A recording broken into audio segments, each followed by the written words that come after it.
comigo. Se você não puder, fique atento, fique ligado, fique ligada.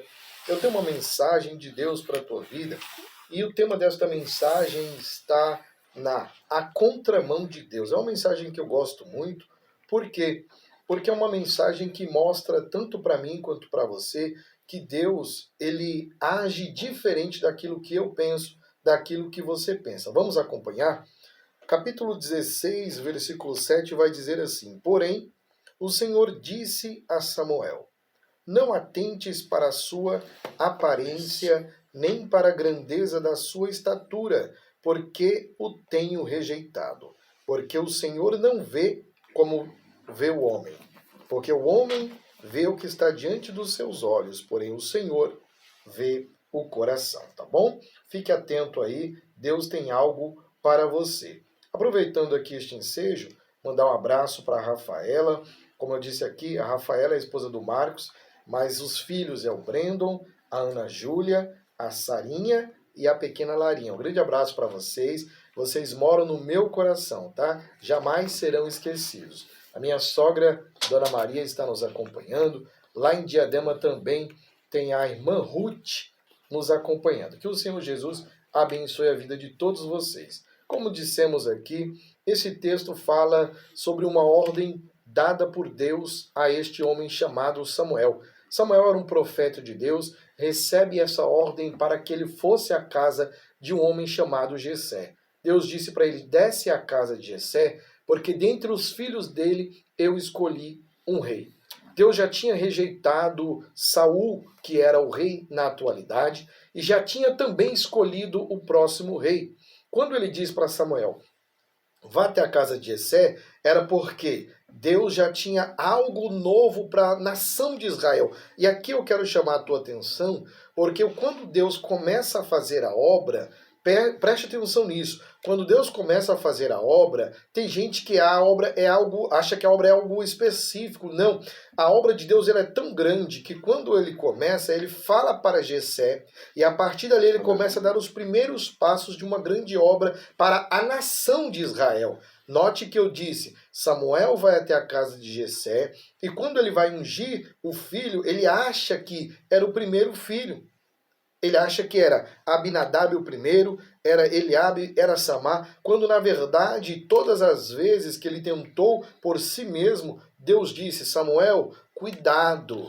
Cuidado, Samuel, não se atentes para a aparência, porque o homem olha aquilo que ele vê, que é o estereotipo, ele vê a parte de fora, mas Deus, ele olha e ele enxerga o teu coração. E se você está aqui esta noite, atento a esta rádio, é porque Deus fez uma escolha. Perceba que muitos poderiam estar atentos assim como você, mas eles nem estão sabendo. Quem sabe Deus preparou esse momento específico, dizendo assim, ó, é para você, para você, para você, contando a dedos. É para você que ouve. Deus não está preocupado com aquilo que pensam sobre você.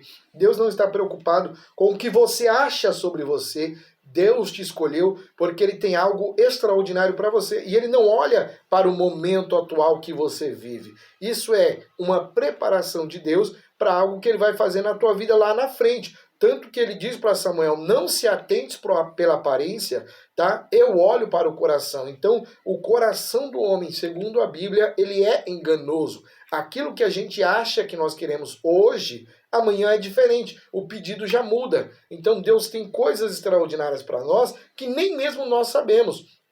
E quando você vai para o livro de Atos, no capítulo de número 12, eu disse aqui, a contramão de Deus, ela já vai primeiro dentro do olhar. O olhar do ser humano é diferente, o olhar de Deus é diferente. Já no livro de Atos, capítulo 12, versículo 5, vai falar assim, que Pedro, pois, estava guardado no cárcere. E eu sempre gosto de dizer isso, citar este pequeno detalhe. Quando você tem algum objeto de valor, você não deixa espalhado pela sua casa, você não deixa largado para crianças joguem para lá ou para cá, você guarda isso num lugar seguro. Quem tem mais condições financeiras, guarda dentro de um cofre. Quando você tem algo precioso, você guarda. E quando você analisa o texto, você vai ver que Pedro andava pregando o evangelho. Então o que fizeram? Tramaram contra a vida de Pedro e aprisionaram ele. Eles acharam, pastor Rogério, que eles é quem tinham decidido sobre a vida de Pedro. Aleluia. Eles acharam que, nós conseguimos prender ele. Enquanto Pedro estava preso, eu gosto de fazer esse paralelo, preste atenção. Enquanto Pedro estava preso, alguém achou, nós vamos tramar contra a vida dele e vamos matá-lo. De um lado, eles estavam tramando, só que a Bíblia vai dizer que do outro lado a igreja fazia incessante oração por Pedro. Olha Aleluia. que coisa linda. Enquanto Pedro estava preso, alguns tramavam contra a vida dele e a igreja estava orando. Então, se você tem um problema, aprenda comigo. Por mais fraca que seja a tua fé, a tua força, se esforce e ore, porque Deus vai receber a tua oração e Deus vai trazer um grande milagre. Tanto que, preste atenção para você entender o que Deus está falando agora. Enquanto Pedro estava preso, tramavam contra a vida dele e do outro lado a igreja orava. De sorte que Deus resolveu atender o pedido da igreja, e eu não estou falando de algo extraordinário para a semana que vem, para o mês que vem, não. Aqui neste momento específico, eu estou sentindo Deus aqui, pastor. Aleluia. Aqui neste momento específico, era Deus dizendo assim, vocês serão surpreendidos por aquilo que eu vou fazer. Estou falando para você que está me ouvindo, você vai ser surpreendido Aleluia. com aquilo que Deus vai fazer na tua vida. Porque enquanto a igreja orava, Pedro foi solto e ele se encaminhou para a casa onde estava a igreja reunida em oração. Quando Pedro chega, bate a porta, alguém ouviu, alguém ouviu, alguém está na porta. Quando sai, a Bíblia vai dizer que uma menina chega, puxa ali a frestinha da porta, vê que era Pedro e ela volta para chamar um adulto. Quando ela chega para o adulto, diz assim: Pedro está à porta, de maneira que a pessoa que estava orando ouviu a menina, não acreditou no milagre. Glória! Eu vou falar de uma maneira um pouco mais clara. Deus vai surpreender você, que nem você vai acreditar no que Deus vai fazer. Você vai ficar estarrecido, estupefado de tamanho o milagre que Deus vai fazer. Eu estou profetizando para alguém neste lugar. Nesta hora, Deus está falando para você. Ele vai te surpreender. Se eu fosse você, eu já aproveitaria esse momento para me fortalecer na presença de Deus, porque Ele vai te surpreender. Continuando o texto, nós vamos agora para o livro de Coríntios, carta do apóstolo Paulo, escrito à igreja que estava em Corinto. Segunda carta a Coríntios, capítulo 12, versículo 9. Está escrito assim, você vai ver lá escrito assim: o espinho na carne. O que quer dizer? Paulo, apóstolo de Cristo. Eu sou suspeito para falar de Paulo, porque Paulo, sendo apóstolo de Cristo, foi um dos que mais apregoou o evangelho. Quando Jesus tinha dito para eles, saiam por aí para pregar o evangelho, ele disse, pregue em Judeia, em Samaria e nos confins da terra. O povo ficou preso, mas Paulo não. Paulo foi até os confins. E quando Paulo pregava, você vai ver, acompanhando o ministério de Paulo, que Deus fazia obras extraordinárias, maravilhosas por intermédio da vida de Paulo. De maneira que chega um certo momento, Paulo tinha que cumprir uma certa agenda, pregar o evangelho, e ele diz assim, eu preciso ir para um lado, ele chama alguém, diz, você vai para cá, prega o evangelho, usa o meu lenço, e quando finalizar você passa o lenço e as pessoas vão ser curadas. Aleluia. Olha o tamanho do milagre que acontecia, olha o tamanho da unção sobre a vida deste homem. Só que a Bíblia vai dizer que Paulo tinha um espinho na carne. E aqui eu quero chamar a tua atenção, para depois não dizer que a gente falou heresia. Não. Alguém vai dizer assim, por estudos teológicos, o que mais se aproxima desse espinho na carne era uma enfermidade. Repito, não estou afirmando que era. Estudos mais aprofundados vão dizer que o que mais se aproxima era uma enfermidade. Vem comigo, vamos dizer, pastor Rogério, que seja uma enfermidade. Vamos dizer, se era uma enfermidade, olha que paradoxo. De um lado, o próprio Paulo prega e Deus cura muitas pessoas por intermédio da vida dele.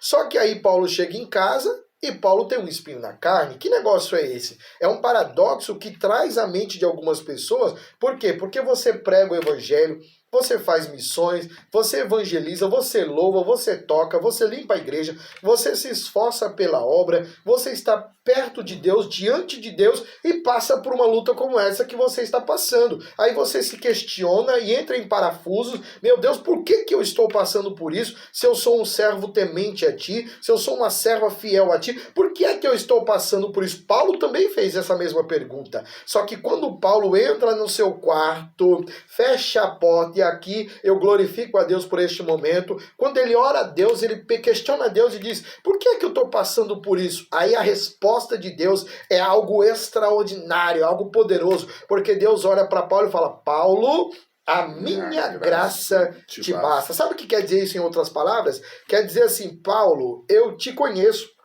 Paulo, eu sei de onde eu te tirei, eu sei de onde você vem, eu conheço você de uma maneira que nem você mesmo conhece. Se eu te curo, Paulo, se eu dou aquilo que você quer, você vai embora, você se desvia, você deixa de buscar o meu nome, você deixa de pregar. Então, para algumas pessoas, talvez aí uma resposta de Deus para a tua vida. Se Deus concede hoje o que você está pedindo, quem sabe se você vai permanecer fiel? Será que você vai permanecer firme? Será que você vai continuar dando glória? Eu não sei.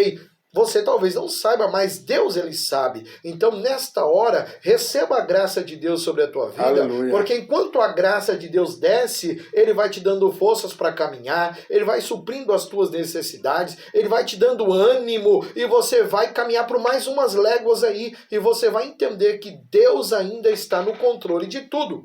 Se eu fosse você, eu tinha dado glória aí na sua casa. Aleluia. E para finalizar, pastor, no livro ainda de 1 Pedro, primeira carta do apóstolo São Pedro, como dizem muitos aí, eu gosto de chamá-lo apenas de Pedro. Primeira carta de Pedro, capítulo de número 5, versículo 7, vai dizer assim, ó, lançando sobre ele toda a vossa ansiedade. Aí algumas pessoas vão dizer, mas eu não sou ansioso, eu não sou ansiosa. Sabe o que é ansiedade? Ansiedade, ela é uma doença que nós classificamos como a doença do século XXI.